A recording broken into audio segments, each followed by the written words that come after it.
अगर आप BSc nursing करना चाहते हो तो आपके लिए ये वीडियो काफ़ी इंपॉर्टेंट है, क्योंकि आज के वीडियो में मैं आपको बताने वाली हूँ कि बीएससी नर्सिंग के कौन कौन से एग्ज़ाम्स होते हैं। ए टू जेड सारे के सारे एग्ज़ाम्स मैं कवर करूँगी आज के वीडियो में, ताकि आपको पूरी जानकारी हो सके कि कौन कौन से एग्ज़ाम होते हैं और आप डिसाइड कर पाओ आपको उनमें से कौन सा एग्ज़ाम देना है। मैं ऑल इंडिया के एग्ज़ाम्स भी बताऊंगी जो कि सब इंडिया के सभी बच्चों के लिए होते हैं। मैं आपको स्टेट वाइज एग्ज़ाम्स भी बताऊंगी जो कि एक पर्टिकुलर स्टेट के लिए होते हैं, और सारे के सारे स्टेट्स भी मैं कवर करूंगी। सो सारी डिटेल्स आपको मिलने वाली है बीएससी नर्सिंग के एग्ज़ाम्स के बारे में। ये भी बताऊंगी कि वो एग्ज़ाम के फॉर्म कब निकलते हैं। सो आपके लिए काफ़ी इंपॉर्टेंट वीडियो है अगर आप बीएससी नर्सिंग को टारगेट कर रहे हो। हाँ, एक और बात, हम लोग गर्ल्स प्लस बॉयज़ दोनों के लिए देखेंगे। मैं आपको बताती रहूँगी कि कौन से एग्ज़ाम्स गर्ल्स के लिए हैं, कौन से एग्ज़ाम्स गर्ल्स प्लस बॉयज़ दोनों के लिए हैं। ठीक है, तो चलो स्टार्ट करते हैं आज का वीडियो एंड डिस्कस करते हैं BSc nursing entrance exam for all India and for all states. Let's go. Hello everyone, welcome to Spark Up classes. This is Suman Yadav. जैसा कि आप लोगों का बहुत ज़्यादा कमेंट आया था कि नर्सिंग एग्ज़ाम 2025 पे ऑल एग्ज़ाम्स पे मैं वीडियो बनाऊं, सो मैं आपके लिए यही वीडियो लेकर के आई हूं आप लोग की रिक्वेस्ट पे। जब से मैंने ये टॉपिक दिया था तब से इतने सारे कमेंट्स आए थे कि मुझे बहुत जल्दीबाजी में ये वीडियो बनाना पड़ा। फिर भी मैंने सारे कंटेंट इकट्ठा कर लिए हैं, क्योंकि कंटेंट इकट्ठा करने में बच्चों थोड़ा टाइम ज़रूर लग जाता है। एक एक कंटेंट को इकट्ठा करना, वेरीफाई करना सही है कि गलत है। कई बार क्या होता है, कुछ एग्ज़ाम्स पहले हो रहे होते हैं, अब कैंसिल हो गए होते हैं, तो ऐसे केस में प्रॉब्लम आ सकती है। इसलिए हम लोग थोड़ा सा टाइम ज़रूर लेते हैं, लेकिन आप तक सही इन्फॉर्मेशन पहुँचाने का हमारी पूरी कोशिश रहती है और हम लोग पहुँचाते भी हैं। ठीक है, तो चलो वन बाय वन डिस्कस करते हैं। सबसे पहले ऑल इंडिया के एग्ज़ाम्स बताऊंगी, यानी कि इंडिया के कोई भी बच्चा उन एग्ज़ाम्स को दे सकता है। ठीक है, सो ऑल इंडिया के लिए यानी कि सभी स्टेट वाले बच्चे इन एग्ज़ाम्स को दे सकते हैं। उन एग्ज़ाम्स के बारे में बता रही हूँ, उसके बाद स्टेट वाइज चालू करेंगे, क्योंकि सबसे पहले ऑल इंडिया बताऊँगी तो सारे बच्चे देख पाएंगे, है ना। तो सबसे अच्छा ऑल इंडिया का अगर कोई एग्ज़ाम है तो वो है बच्चों neat and AIIMS BSc nursing. ये दो मैं टॉप लेवल पे रखूँगी। ठीक है, नीट क्यों? क्योंकि नीट के थ्रू बच्चों एमएनएस होता है, और एमएनएस का अगर आप करियर स्कोप एंड सैलरी देखोगे ना तो वो लाखों तक पहुंचती है। इसलिए मैंने नीट को यहाँ रखा। नीट के थ्रू अदर जितने भी कॉलेजेस हैं वो उतने इंपॉर्टेंट नहीं है, लेकिन नीट के थ्रू जो एमएनएस है वो बहुत ही यूनिक कोर्स है, और जो आपका एम्स है वो बहुत ही यूनिक है। वन बाय वन डिस्कस करते हैं। सबसे पहले नीट की बात करती हूँ। नीट के बारे में आप सभी लोग जानते हो, National Eligibility cum Entrance Test. NEET का जो आपका एग्ज़ाम है ये 12th पास आउट बच्चे देते हैं। अगर आप 12th में हो, 12th के फाइनल ईयर में, या 12th पास कर चुके हो तो, और कितने भी साल के हो चुके हो, उससे कोई मैटर नहीं है। आप नीट का एग्ज़ाम दे सकते हो, बस मिनिमम एज 17 साल होनी चाहिए। 17 साल से कम हो तो नहीं दे सकते। नीट का एग्ज़ाम देने पर आप लगभग 12-13 ऐसे कॉलेजेस हैं जिनके लिए आप एलिजिबल हो जाते हो एडमिशन के लिए, और उसमें सबसे अच्छा अगर कुछ है तो वो है एमएनएस। लेकिन ये स्पेशली गर्ल्स के लिए होता है बच्चों, एमएनएस बॉयज़ के लिए नहीं होता। एमएनएस में क्या होता है, एमएनएस का फुल फॉर्म होता है मिलिट्री नर्सिंग सर्विस। अगर आप नीट का एग्ज़ाम देते हो तो नीट के रिज़ल्ट आने के लगभग 1 हफ्ते बाद एमएनएस का फॉर्म रिलीज़ होता है, और उस एमएनएस का फॉर्म आपको भरना होता है। ये फॉर्म आप तभी भर पाओगे जब आपने नीट एग्ज़ाम दिया हो, और नीट एग्ज़ाम में अच्छे खासे मार्क्स आए हो, 500-600 के लगभग मार्क्स आए हो, तभी जा कर के आप एमएनएस का फॉर्म भर पाते हो और एमएनएस का एग्ज़ाम दे पाते हो। एमएनएस एग्ज़ाम देने के बाद इंटरव्यू होता है, इंटरव्यू के बाद आपका मेडिकल टेस्ट होता है, फिर जाके कहीं आपको बीएससी नर्सिंग में एडमिशन मिलता है। और एक बात मैं आपको बता दूं, मैंने इसे बेस्ट क्यों कहा, क्योंकि हर बच्चा चाहता है कि उसकी सैलरी अच्छी खासी हो, वो कोई भी काम कर रहा है उसको सैलरी अच्छी मिले। तो एमएनएस में बच्चों स्टार्टिंग सैलरी 1 लाख से स्टार्ट होती है, 1-1.5 लाख से स्टार्टिंग सैलरी होती है, और 2-2.5 लाख रुपए महीना तक पहुँचती है सैलरी। सो सैलरी की बात करें तो बीएससी नर्सिंग में सबसे ज़्यादा अगर कहीं सैलरी मिलती है तो वो एमएनएस में मिलती है। पर अफसोस इसमें सिर्फ लड़कियां जा सकते हैं, लड़के नहीं जा सकते। ठीक है, सो नीट के थ्रू, एमएनएस के थ्रू आप बीएससी नर्सिंग कर सकते हो, और जो कि बेस्ट है। नीट के थ्रू अदर कॉलेजेस भी आते हैं, जो कि मैंने इस वीडियो में बता रखे हैं कि नीट के अंदर बीएससी नर्सिंग के कौन कौन से कॉलेजेस हैं। आप इन्हें भी देख सकते हो, वीडियो का लिंक लास्ट में मिलेगा। सारे के सारे गवर्नमेंट कॉलेज हैं, प्राइवेट कॉलेज की हम बात नहीं करेंगे। मैं जितने भी एग्ज़ाम्स की बात कर रही हूँ वो सारे गवर्नमेंट एग्ज़ाम्स हैं, उनके थ्रू गवर्नमेंट कॉलेजेस भी मिलते हैं, प्राइवेट भी मिलते हैं। तो आप बेफिक्र रहना, ये सब मैं गवर्नमेंट की ही बात कर रही हूँ। ठीक है, अच्छा, सो नीट के थ्रू MNS प्लस बहुत सारे अदर कॉलेजेस हैं जो कि इस वीडियो में आपको लिस्ट मिल जाएगी। वो कॉलेजेस भी अच्छे कॉलेजेस हैं, बेकार कॉलेजेस नहीं है, पर मैं टॉप पे MNS को रखूँगी, दूसरे पे एम्स को रखूँगी, फिर उसके बाद इन कॉलेजेस को रखूँगी। ठीक है, मैं अभी सीक्वेंस आपको लास्ट में बता दूँगी। तो MNS का मैंने बता दिया, और नीट के थ्रू जितने भी कॉलेजेस थे वो मैंने आपको जिक्र कर दिए। जैसे कि एग्जाम्पल के तौर पे बोल लेते हैं Lady Hardinge Medical College, Safdarjung Hospital, Nightingale College, ठीक है, इस तरह के बहुत सारे कॉलेजेस हैं, पन्नादाई कॉलेजेस, ऐसे BMHRC यानी कि भोपाल का मेडिकल कॉलेज, ये सब नीट के अंतर्गत आते हैं। क्लियर। BHU भी एक बहुत इंपॉर्टेंट कॉलेज है, BHU सेंट्रल यूनिवर्सिटी, ये भी नीट के अंतर्गत आता है आपका। ठीक है, दूसरा जो कि सबसे इम्पॉर्टेंट एग्ज़ाम है आपका वो है AIIMS BSc nursing. AIIMS BSc nursing दो होता है, एक BSc नर्सिंग ऑनर्स होता है, एक BSc नर्सिंग पोस्ट बेसिक होता है। BSc नर्सिंग ऑनर्स एम्स का जो है वो सिर्फ और सिर्फ लड़कियां कर सकती हैं, लेकिन AIIMS BSc nursing post basic जो है वो लड़के भी कर सकते हैं। लेकिन थोड़ी सी प्रॉब्लम की बात है लड़कों के लिए, पोस्ट बेसिक का कोर्स आप तभी कर सकते हो जब आपने GNM कोर्स कर रखा हो पहले से। GNM एक डिप्लोमा कोर्स है जो कि आपने कहीं से भी कर रखा हो, तो आप AIIMS BSc nursing post basic कर सकते हो लड़कों के लिए। ठीक है, लड़कियां तो डायरेक्टली ऑनर्स में एडमिशन ले सकती हैं। क्लियर। और AIIMS BSc nursing post basic जो है बच्चों, उसमें सीट्स भी काफ़ी कम होती है, तो अगर मैं सीधे तौर पे कहूँ तो बॉयज़ के लिए ज़्यादा अपॉर्चुनिटीज़ नहीं है एम्स में भी। ठीक है, अच्छा, एम्स का क्या खास बात है बच्चों, एम्स से जब आप BSc नर्सिंग करते हो सो आपके जॉब लगने के चांसेस 99% तक होते हैं, कि एम्स नर्सिंग करने के बाद आपका 99% चांस है कि अच्छी जगह जॉब लगेगा, आराम से लग जाएगा, क्योंकि एम्स नाम ही काफ़ी होता है बच्चों। जैसे कि मैथ्स के फील्ड में आप IIT का नाम सुनते हो कि IIT बेस्ट है, वैसे ही बायोलॉजी के फील्ड में AIIMS one of the best कहलाता है, बेस्ट इंस्टीट्यूट है। एम्स से आप कोई भी कोर्स कर रहे हो उसकी बहुत वैल्यू रहती है। ठीक है, सो सबसे पहले MNS था, उसके बाद मैंने एम्स को रखा। हाँ, एम्स में जो BSc नर्सिंग है उसकी सैलरी आप लाख रुपए तक नहीं मान सकते हो, टाइम के साथ साथ लाख रुपए हो सकता है, लेकिन स्टार्टिंग सैलरी आपकी, अगर आपने NORCET क्वालिफाई कर लिया तो आपकी स्टार्टिंग सैलरी 80,000 से स्टार्ट होती है। ठीक है, और धीरे धीरे जैसे जैसे आप एक्सपीरियंस गेन करते जाते हो तब 1 लाख तक पहुँचती है। सबसे ज़्यादा सैलरी तो MNS में ही रहती है। ठीक है, अच्छा, तीसरे एग्ज़ाम की हम लोग बात करते हैं। तीसरा जो एग्ज़ाम है वो भी एक बहुत अच्छा एग्ज़ाम है जो कि जिपमर का एग्ज़ाम है बच्चों, GIPMER। जिपमर का जो BSc नर्सिंग का एग्ज़ाम है, इसका कोई अलग से एग्ज़ाम नहीं होता, पहले होता था, लेकिन अब डायरेक्टली नीट के बेस पे इसका एडमिशन लिया जाता है। लेकिन इसकी काउंसलिंग कैसे होती है, क्योंकि आपने जब भी ऑल इंडिया काउंसलिंग या स्टेट काउंसलिंग कराई होगी जो कि चल रही है, तो उसमें आपने नहीं देखा होगा जिपमर का नाम, या हो सकता है आपने नहीं कराया, आप अगले साल के लिए प्रिपेयर कर रहे हो, तो आप उसमें इसका नाम नहीं पाओगे जिपमर का। जिपमर के लिए आपको क्या करना है, जिपमर के लिए आपको जिपमर की ऑफिशियल वेबसाइट पे जाना होता है, वहाँ फॉर्म निकलते हैं। फॉर्म की मैं आपको डेट बता देती हूँ। इसका जो फॉर्म निकलता है वो आपका सितंबर के लगभग ही निकलता है, इसी समय निकलता है। सो इस फॉर्म को आपको भरना होता है। फॉर्म भरते वक्त आपको अपना नीट का रोल नंबर, नीट का स्कोर कार्ड, नीट का मार्क्स जो भी है वो फिल करने होते हैं। उसके बाद जिपमर की मेरिट लिस्ट आती है। मेरिट लिस्ट में जितने बच्चों ने भर रखा होता है उनको मार्क्स के वाइज अरेंज किया जाता है। जैसे सबसे ज़्यादा जिसके मार्क्स है उसको मेरिट लिस्ट में पहले रखा जाएगा, फिर ऐसे कम होते होते होते होते सबसे कम मार्क्स वालों को नीचे रखा जाता है। जिन्होंने फॉर्म भरा उनकी बात कर रही हूँ, जितने लोग फॉर्म भरेंगे उसमें मेरिट लिस्ट बनती है। ठीक है, उसके बाद क्या करना होता है, उसमें फिर वो लोग अपने सीट्स के अनुसार 10 गुना ज़्यादा बच्चों को बुलाते हैं। और ऑफलाइन यहाँ पे काउंसलिंग होती है, ये प्रॉब्लमेटिक बात है। वो आपको पौंडीचेरी बुलाएंगे, आपको जाना होता है, फिर वहाँ जो बच्चे पहुँचते हैं उनके डॉक्यूमेंट्स वेरीफाई होते हैं, सब कुछ काम होता है। उसके बाद फीस सबमिट होती है और उनको एडमिशन मिल जाता है। पर जाहिर सी बात, अगर कोई नॉर्थ का बच्चा है तो वो ऐसे रिस्क लेके पौंडीचेरी साउथ में जाना नहीं चाहेगा, या कई बच्चे इतने दूर जाना नहीं चाहते, इस वजह से इसकी कट ऑफ थोड़ी गिरती है, कट ऑफ कम रहती है इसकी। सो अगर आप क्वालिफाई भी हो ना तो भी आप एक बार चांस मार सकते हो कि जिपमर में जाने के लिए। आपके 200-300 नंबर या 350 नंबर तक है तो काफ़ी चांसेस आपके जिपमर में BSc नर्सिंग मिलने के। सो आप उसमें ट्राई कर सकते हो। जिपमर भी one of the best institute है। एम्स के बाद अगर किसी का नाम आता है तो वो जिपमर का नाम आता है। इसके बाद है बच्चों CMC वेल्लोर। CMC वेल्लोर भी one of the famous institute है। जो भी मैं आपको बता रही हूँ ये सबसे फेमस एग्ज़ाम्स है BSc नर्सिंग के लिए। इन संस्थाओं का बहुत नाम है बच्चों। MNS भी, एम्स BSc नर्सिंग भी, आपका जिपमर भी और CMC, यही चारों हैं जो कि BSc नर्सिंग को बहुत खास बनाते हैं। ठीक है। सो जो आपका CMC वेलोर है उसमें क्या होता है, उसमें उसका अपना खुद का एंट्रेंस एग्ज़ाम होता है, आपको उसका एंट्रेंस एग्ज़ाम देना होता है जिसका नाम है APEA PCET।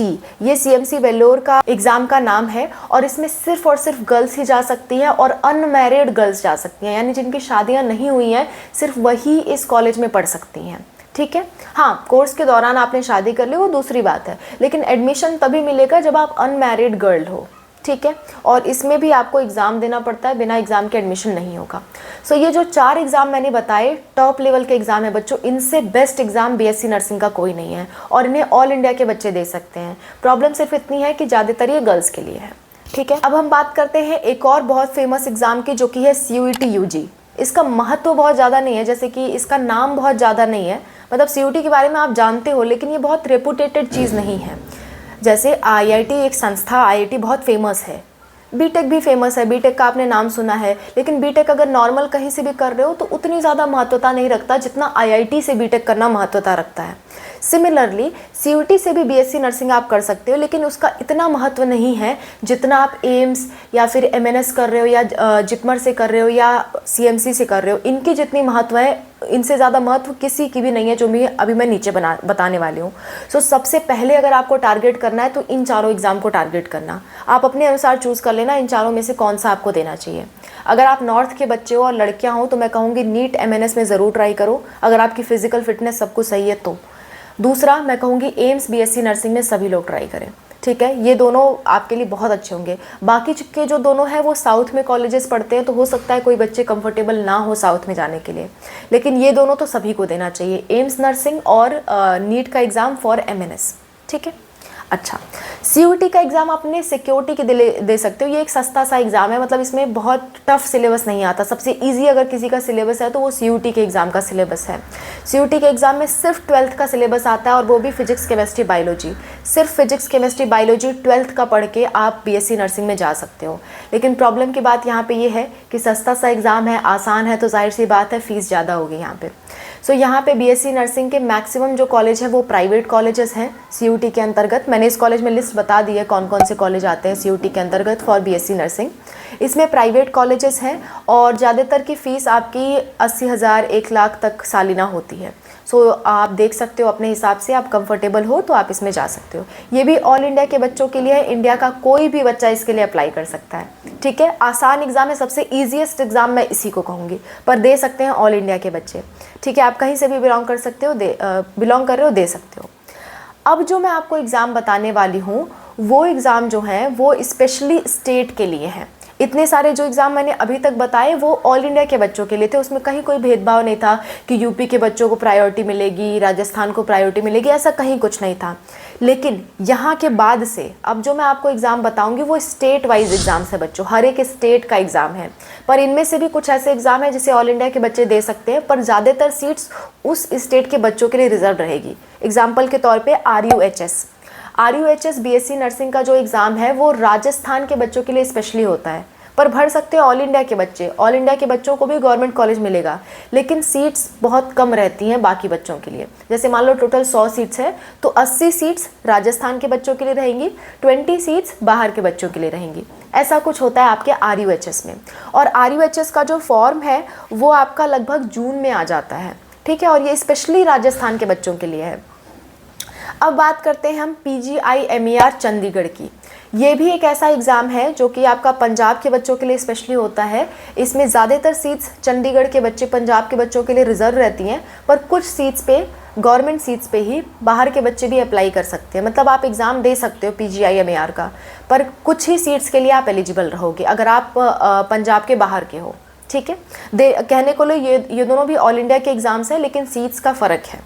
ओके, अब इनके बाद जो भी एग्ज़ाम्स है वो स्पेशली स्टेट्स के लिए है। मतलब पूरी तरह से गवर्नमेंट कॉलेज की जो सीट्स हैं वो सिर्फ उन्हीं स्टेट के बच्चों को मिलेगी। प्राइवेट कॉलेजेस की सीट्स बाकी स्टेट के बच्चों को मिल सकती है। एग्जाम्पल के तौर पे यूपी में 3 तरह के एग्ज़ाम होते हैं नर्सिंग के लिए। एक होता है CNET, एक होता है CPNET, दूसरा होता है UPGET। CNET का जो एग्ज़ाम है या CPNET का जो एग्ज़ाम है और UPGET का जो एग्ज़ाम है, इसके अंदर गवर्नमेंट कॉलेजेस भी आते हैं, प्राइवेट कॉलेजेस भी आते हैं। ठीक है। लेकिन गवर्नमेंट कॉलेजेस जितने भी हैं और उसमें जितनी भी सीट्स हैं वो सिर्फ और सिर्फ यूपी के बच्चे के लिए होती है। अगर आप बाहर के हो, यानी बिहार से हो, राजस्थान या कहीं से भी हो यूपी के अलावा, तो आपको सिर्फ और सिर्फ इस एग्ज़ाम के थ्रू प्राइवेट कॉलेज में एडमिशन मिल पाएगा, गवर्नमेंट में नहीं मिल पाएगा। ठीक है। तो यहाँ से नीचे जितने भी मैं एग्ज़ाम बताऊंगी वो स्पेशली उसी पर्टिकुलर स्टेट के बच्चों के लिए होगी for government college. Private college के लिए बाहर के बच्चे भी अप्लाई कर सकते हैं। ठीक है, आप कंफ्यूज मत होना, लास्ट में मैं समराइज़ करूँगी, आपको सब समझ में आ जाएगा। सो यूपी वाले बच्चों के लिए 3 एग्ज़ाम है, C NET, CP NET, UP GET। C NET सबसे अच्छा एग्ज़ाम है इसमें से, क्योंकि इसके अंतर्गत ज़्यादातर कॉलेजेस आते हैं और इसका एग्ज़ाम फॉर्म मई में निकलता है। ठीक है। CP नेट से आप 3 कोर्स कर सकते हो, GNM, ANM और B फार्मा। ठीक है। अगर आपको BSc नर्सिंग के बजाय GNM ANM करना है तो आप CP नेट की तरफ जा सकते हो। इसके बाद है UP GET, जो कि स्पेशली GNM के लिए होता है प्राइवेट कॉलेज से, और बहुत आसान एग्ज़ाम होता है, बहुत इजीली आप इसे क्वालिफाई कर लेते हो। सो अगर आपकी तैयारी बिल्कुल नहीं है तो आप UP GET के बारे में सोच सकते हो। हालांकि इस साल ये एग्ज़ाम कैंसिल कर दिया गया था, पर हर साल ये एग्ज़ाम होता है। ओके। सो ये तीनों एग्ज़ाम है यूपी वाले बच्चों के लिए, स्पेशली यूपी के बच्चों के लिए है। इसमें से जो प्राइवेट कॉलेज होंगे उनके लिए बाहर के बच्चे भी अप्लाई कर सकते हैं। अगला जो एग्ज़ाम है वो है बिहार के बच्चों के लिए। बिहार के लिए स्पेशली एग्ज़ाम होता है BCE-CE। इसके एग्ज़ाम फॉर मार्च में आते हैं। इसके थ्रू आप BSc नर्सिंग, पैरामेडिकल जैसे बहुत सारे कोर्सेज़ के लिए आप एलिजिबल हो सकते हो, और इसमें गवर्नमेंट कॉलेज में सिर्फ बिहार के बच्चे ही पार्टिसिपेट कर पाएंगे। इस एग्ज़ाम को अगर बाहर के बच्चे देते हैं तो सिर्फ और सिर्फ प्राइवेट कॉलेज में उनका एडमिशन होगा, चाहे वो टॉप कर रहे हैं एग्ज़ाम को, तो क्या हो गया। ठीक है। नेक्स्ट जो एग्ज़ाम है वो है हरियाणा के बच्चों के लिए। हरियाणा का जो BSc नर्सिंग का एग्ज़ाम है उसे हम कहते हैं PGI-MS हरियाणा। ये एग्ज़ाम फॉर्म आपका जून में निकलता है। ठीक है। और ज़्यादातर जो स्टेट के एग्ज़ाम है ना, उन्हें बॉयज़ प्लस गर्ल्स दोनों दे सकते हैं। अगर आप चाहोगे बॉयज़ के लिए स्पेशली बता दो कि कौन कौन से एग्ज़ाम बॉयज़ के लिए हैं, तो उसके लिए आप कमेंट कर देना। मैं इस पर भी कोशिश करूँगी कि इस पर भी आपको जल्दी वीडियो प्रोवाइड की जा सके। ठीक है। फिलहाल ये कॉमन वीडियो है बॉयज़ के लिए भी, गर्ल्स के लिए भी। मैं आपको एक आइडिया मैंने पहले ही बता दिया कि जो एम्स है, MNS है, और जो आपका CMC वेल्लोर वाला एग्ज़ाम है, ये सब स्पेशली गर्ल्स के लिए हैं। और बाकी ज़्यादा सारे जो एग्ज़ाम्स हैं वो मैक्सिमम से maximum exam boys plus girls दोनों के लिए हैं। ठीक है। 99% बाकी के एग्ज़ाम्स आपके गर्ल्स प्लस बॉयज़ दोनों के लिए हैं। क्लियर। आगे बात करते हैं Uttarakhand BSc nursing. Uttarakhand BSc nursing का एग्ज़ाम HNBGU कराता है, यानी कि हेमवती नंदन बहुगुणा जो यूनिवर्सिटी है वो आपका उत्तराखंड BSc नर्सिंग का एग्ज़ाम करवाती है, और इसका एग्ज़ाम फॉर्म आपका मार्च में आता है। ठीक है। मैं आपको डेट इसलिए बता रही हूँ ताकि उस लगभग आप सतर्क रहो। इस साल बहुत सारे बच्चों का फॉर्म छूट गया था और वो बाद में इधर उधर स्टेट का फॉर्म भर रहे थे और उनके सिर्फ पैसे नुकसान हुए, उनका एडमिशन नहीं हो पाया। सो इसलिए आप अपने स्टेट का ध्यान रखो, अपने स्टेट का ज़रूर भरो, और एक बार एम्स और जो MNS है उसको टारगेट करो। ठीक है। इसके अलावा आपको दूसरे स्टेट में जाने का मैं सजेस्ट नहीं करूँगी कि आप किसी दूसरे स्टेट का फॉर्म भरो। आप अपने स्टेट का फॉर्म भरो, प्लस जो ऑल इंडिया वाले फॉर्म्स हैं, जैसे कि एम्स हो गया, जैसे कि MNS हो गया, या अगर आप लड़के हो तो CUT भर सकते हो, लड़कियां भी CUT भर सकती हैं, ऐसी बात नहीं है। तैयारी अच्छी नहीं है तो CUT का फॉर्म भर दो। सो ये तीनों फॉर्म आप भर सकते हो, और अपने स्टेट का फॉर्म भरो, दूसरों के स्टेट का फॉर्म आप मत भरना, ये आपके लिए बेनिफिशियल नहीं होगा। ठीक है। हाँ, प्राइवेट कॉलेज चाहते हो तो बिल्कुल भर दो, कोई प्रॉब्लम नहीं है। इसके बाद आता है आपका पंजाब का एग्ज़ाम। पंजाब का जो एग्ज़ाम है वो है PPMET। इसका भी जो फॉर्म है वो आपका मई के लगभग आता है, और आपका बाद में 1-1.5 महीने के अंदर ही एग्ज़ाम हो जाता है। इसके बाद है आपका राजस्थान में एक तो मैंने RUHS आपको बताया, प्लस ANM के लिए स्पेशली एक राजस्थान में एग्ज़ाम होता है RSSB। ठीक है। ये ANM के लिए होता है। मतलब देखो, नर्सिंग से रिलेटेड 3 कोर्सेज हैं, ANM, GNM, BSc नर्सिंग। तीनों में क्या फ़र्क है आप एक बार इस वीडियो के थ्रू देख सकते हो, वीडियो का लिंक आपको लास्ट में मिलेगा। इसके बाद है आपका झारखंड में जो एग्ज़ाम होता है वो होता है JCE-CEB। इसका फॉर्म भी आपका अप्रैल मई के लगभग आता है, अप्रैल के लास्ट में, मई के स्टार्टिंग में आपका फॉर्म आ जाता है। आप इस फॉर्म को भर सकते हो अगर आप झारखंड से हो। इसके बाद है आपका व्यापम एग्ज़ाम, जो कि छत्तीसगढ़ के बच्चों के लिए स्पेशली होता है। छत्तीसगढ़ BSc नर्सिंग के लिए व्यापम का एग्ज़ाम होता है। ठीक है। इसके बाद है आपका MP वाले बच्चों के लिए MP PNST एग्ज़ाम। MP में अगर आप नर्सिंग करना चाहते हो तो PNST का एग्ज़ाम दे सकते हो, MP PNST का एग्ज़ाम। इसका भी जो फॉर्म है वो आपका मार्च में आता है। और इसी तरह अगर आप ANM का एग्ज़ाम देना चाहते हो MP में, तो MP में ANM के लिए एक अलग एग्ज़ाम होता है, MP ANM ST। ठीक है, सॉरी, MP ANM TST। ये आपका स्पेशली ANM के लिए एग्ज़ाम होता है इन मध्य प्रदेश। इसके बाद है आपका जम्मू कश्मीर वाले बच्चों के लिए, जम्मू कश्मीर वाले बच्चों के लिए JKBOPEE, ये आपका एग्ज़ाम होता है पैरामेडिकल के लिए भी और बीएससी नर्सिंग के लिए भी। अगर आप बीएससी नर्सिंग करना चाहते हो जम्मू कश्मीर से तो आप इस एग्ज़ाम को दे सकते हो। यहाँ पे मैं एक बात बता दूँ, यहाँ पे बाहर के बच्चे बिल्कुल भी नहीं जा सकते, ना ही प्राइवेट में ना ही गवर्नमेंट में, ये सिर्फ़ और सिर्फ जम्मू कश्मीर के बच्चों के लिए है, ठीक है। इसके बाद है आपका वेस्ट बंगाल का एग्ज़ाम, जो कि बहुत अच्छा एग्ज़ाम है बच्चों, इसके थ्रू बहुत सारे कोर्सेज़ में आप एडमिशन पा सकते हो, जो कि है जेनपास यूजी का एग्ज़ाम। अगर आप इस एग्ज़ाम की डिटेल्स चाहते हो तो आप ज़रूर कमेंट करना। JENPAS UG exam specially West Bengal के बच्चों के लिए और बहुत अच्छा एग्ज़ाम है, और इसके थ्रू बहुत सारे ऐसे कोर्सेज़ हैं जिनमें आप ट्राई कर सकते हो, ठीक है। So one of the best exam for West Bengal students. ऐसे ही जो सीनेट का एग्ज़ाम है उस पर मैंने डिटेल वीडियो दी है, आप देख सकते हो। और भी किसी एग्ज़ाम की आपको डिटेल वीडियो चाहिए होगी तो आप मांग लेना। एम्स के लिए भी मैंने डिटेल एक पूरी प्लेलिस्ट बना रखी है बच्चों, एम्स वाला आप पूरा प्लेलिस्ट देख सकते हो, प्लेलिस्ट का लिंक आपको लास्ट में मिलेगा, ठीक है। किसी भी वीडियो का आपको लिंक चाहिए तो आप कमेंट में मांग सकते हो कि मैम हमें इस पर्टिकुलर एग्ज़ाम के लिए वीडियो चाहिए, तो हम लोग आपको या तो लिंक प्रोवाइड करेंगे या अगर वीडियो हमने नहीं बनाई होगी तो उस पर वीडियो हम लोग बना देंगे, ठीक है। अच्छा, आगे बढ़ते हैं उड़ीसा के लिए। उड़ीसा का भी बीएससी नर्सिंग का एग्ज़ाम जो होता है वो जून में होता है। उड़ीसा बीएससी नर्सिंग के लिए आप जून में अप्लाई कर सकते हो, इसका अपना खुद का एग्ज़ाम होता है। इसके बाद जो है वो है आपका महाराष्ट्र का एग्ज़ाम, जो कि है MH सेट। MH सेट का जो एग्ज़ाम है इसके अंतर्गत भी बहुत सारे कोर्सेज आते हैं, ये भी एक बहुत अच्छा एग्ज़ाम है स्पेशली फॉर महाराष्ट्र स्टूडेंट्स, ठीक है। इसके फॉर्म आपके जल्दी चालू हो जाते हैं, मार्च में ही चालू हो जाते हैं, सो आप अलर्ट रहना। फिर है आपका हिमाचल प्रदेश। हिमाचल प्रदेश में सिर्फ और सिर्फ बीएससी नर्सिंग गर्ल्स ही कर सकती हैं, बॉयज़ नहीं कर सकते, ठीक है। और हिमाचल प्रदेश का जो फॉर्म है उसे अटल मेडिकल एंड रिसर्च इंस्टीट्यूट निकालता है, एंड ये फॉर्म आपके जून में आते हैं, ठीक है। इसके बाद है त्रिपुरा। त्रिपुरा में 3 एग्ज़ाम के बेस पे आपका बीएससी नर्सिंग में एडमिशन होता है। पहला है TBJEE, दूसरा है CET, तीसरा है नीट का एग्ज़ाम, और तीनों ही एग्ज़ाम के फॉर्म लगभग मई में आते हैं, ठीक है। तो आप इन एग्ज़ाम्स के थ्रू त्रिपुरा में बीएससी नर्सिंग के लिए अप्लाई कर सकते हो। इसके बाद है गुजरात। बच्चों गुजरात, एक्चुअली गुजरात का जो ऑफिशियल पोर्टल है उसमें सब कुछ गुजराती में लिखा हुआ है, हिंदी या इंग्लिश में नहीं लिखा हुआ, और एज़ यू ऑल नो मुझे गुजराती नहीं आती, so I am unable to tell about Gujarat BSc nursing exam. Gujarat का जो भी एग्ज़ाम का जो भी अपडेट है ये हमें समझ में नहीं आ रहा, हमारी समझ से बाहर है, क्योंकि आप गुजरात का कोई भी ऑफिशियल वेबसाइट खोलोगे तो उसमें गुजराती में सारी चीज़ें लिखी हुई हैं, और हम लोग किसी का सुन के नहीं बताते, हम लोग मैक्सिमम ऑफिशियल वेबसाइट पे बेस्ड रहते हैं। तो ऑफिशियल वेबसाइट पे अगर हमें नहीं समझ में आ रहा so we can't tell about it, okay. So I am sorry for Gujarat students के लिए I can't help, okay. And similarly for Tamil Nadu students, Tamil Nadu का भी जो ऑफिशियल वेबसाइट है उसमें मैक्सिमम तमिल में चीज़ें लिखी हुई हैं, so we are unable to understand it. So Gujarat और तमिलनाडु का हम लोग नहीं बता सकते कौन सा एग्ज़ाम हो रहा है, कैसे उसका एडमिशन हो रहा है, I am sorry for that. आगे बाकी स्टेट्स की बात कर लेते हैं। बाकी स्टेट्स के ऑफिशियल वेबसाइट पे इंग्लिश में भी लिखा हुआ है, so we are able to understand it. So अगर मैं बात करूं आपके आंध्र प्रदेश की, तो आंध्र प्रदेश में जो आपका एग्ज़ाम होता है वो होता है APEAPCET। ये आपका एग्ज़ाम होता है आंध्र प्रदेश के बीएससी नर्सिंग के लिए, सो इसके थ्रू आप बीएससी नर्सिंग में एडमिशन ले सकते हो इन आंध्र प्रदेश। सिमिलरली तेलंगाना में TGEAPET एग्ज़ाम होता है for BSc nursing and paramedical exam. So Telangana से हो तो आप ये एग्ज़ाम दे सकते हो। फिर है केरला। केरला में KEEM एक बहुत फेमस एग्ज़ाम है, इसे बाहर के बच्चे भी दे सकते हैं, आउटसाइड केरला के बच्चे भी दे सकते हैं। कर्नाटका के लिए भी आपका KSET नाम से एग्ज़ाम होता है, दोनों एग्ज़ाम आप दे सकते हो। आप केरला से हो कर्नाटका से हो तो आप KEEM और KSET एग्ज़ाम दे सकते हो, और इस एग्ज़ाम के थ्रू आप बीएससी नर्सिंग में आसानी से एडमिशन ले सकते हो। ये भी एग्ज़ाम बहुत ज़्यादा टफ नहीं होते हैं, मीडियम लेवल के होते हैं।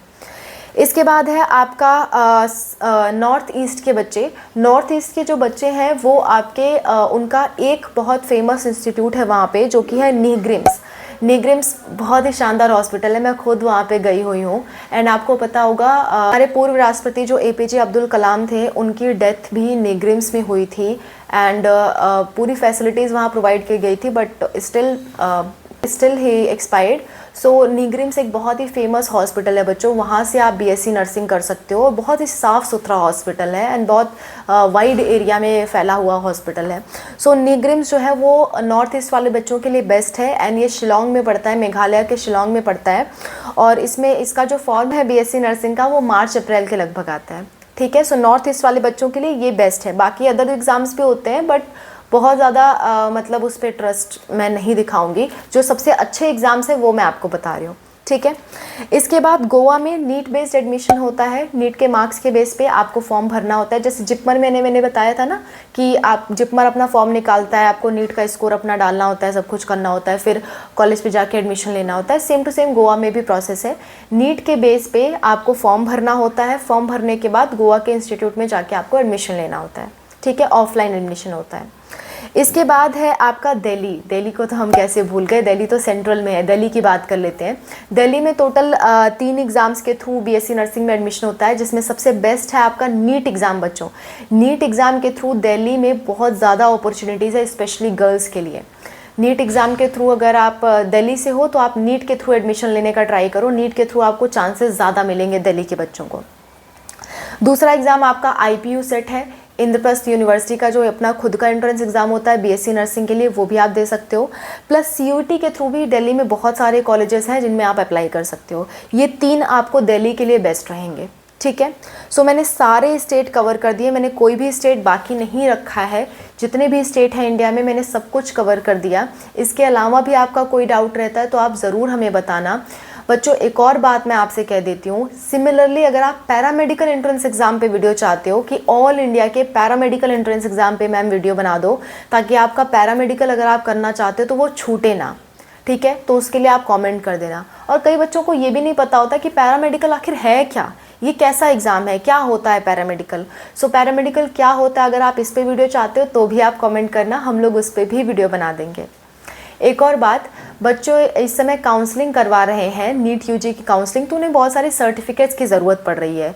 और जो 2025 के बच्चे हैं वो भी वो वीडियोस देख रहे हैं, तो सोच रहे हैं हमें कौन कौन सा सर्टिफिकेट बनवाना पड़ेगा। तो मैंने इस वीडियो में बता दिया है कि कौन सा डॉक्यूमेंट आपको कब बनवाना होता है। इसके बावजूद स्टिल गैप सर्टिफिकेट पे बहुत ज़्यादा कमेंट आ रहा था कि कौन से बच्चे गैप सर्टिफिकेट बनवाएं और कब बनवाएं। तो इसके लिए अगर आपको वीडियो चाहिए तो आप कमेंट करना, अनूप सर बहुत जल्द आपको गैप सर्टिफिकेट पे वीडियो प्रोवाइड कर देंगे कि कब गैप सर्टिफिकेट बनवाना चाहिए और किससे बनवाना चाहिए, ठीक है। So that's all about the video. कोई दिक्कत, कोई परेशानी होती है तो आप कमेंट्स में ज़रूर मेंशन करें। मैं और अनूप सर आपकी हेल्प के लिए हमेशा हमेशा तैयार हैं। आपको छोटा सा भी डाउट होता है, हम लोग अपनी पूरी प्रयास लगा देते हैं कि आपका हर एक डाउट क्लियर कर सके, ताकि आपका करियर अच्छा बन सके, ठीक है। सो आप कमेंट में ज़रूर मेंशन करें आपका कोई भी डाउट आता है। हम लोग 1 से 2 दिन के अंदर सभी बच्चों का रिप्लाई ज़रूर कर देते हैं, ठीक है। हमारा 99% रिप्लाई हम लोग ज़रूर करते हैं, कुछ एक आध बच्चों का रह जाता है। So we are sorry for that, we are also human beings. हमसे भी जितना हो पा रहा है हम लोग कर रहे हैं। हल्का फुल्का छूट जाता है तो कोई बात नहीं, आप दोबारा कमेंट कर देना, दोबारा आपको रिप्लाई मिल जाएगा, ठीक है। So that's all about the video. Thank you for watching, bye, take care, wish you all the best for exams. And अभी से तय कर लो आपको कौन सा एग्जाम देना है, ताकि उसकी सारी जानकारी आप इकट्ठा करके रखो अपने पर्टिकुलर एग्जाम के लिए, और उसकी प्रिपरेशन अच्छे से करो, ठीक है। That's all, bye, take care, wish you all the best.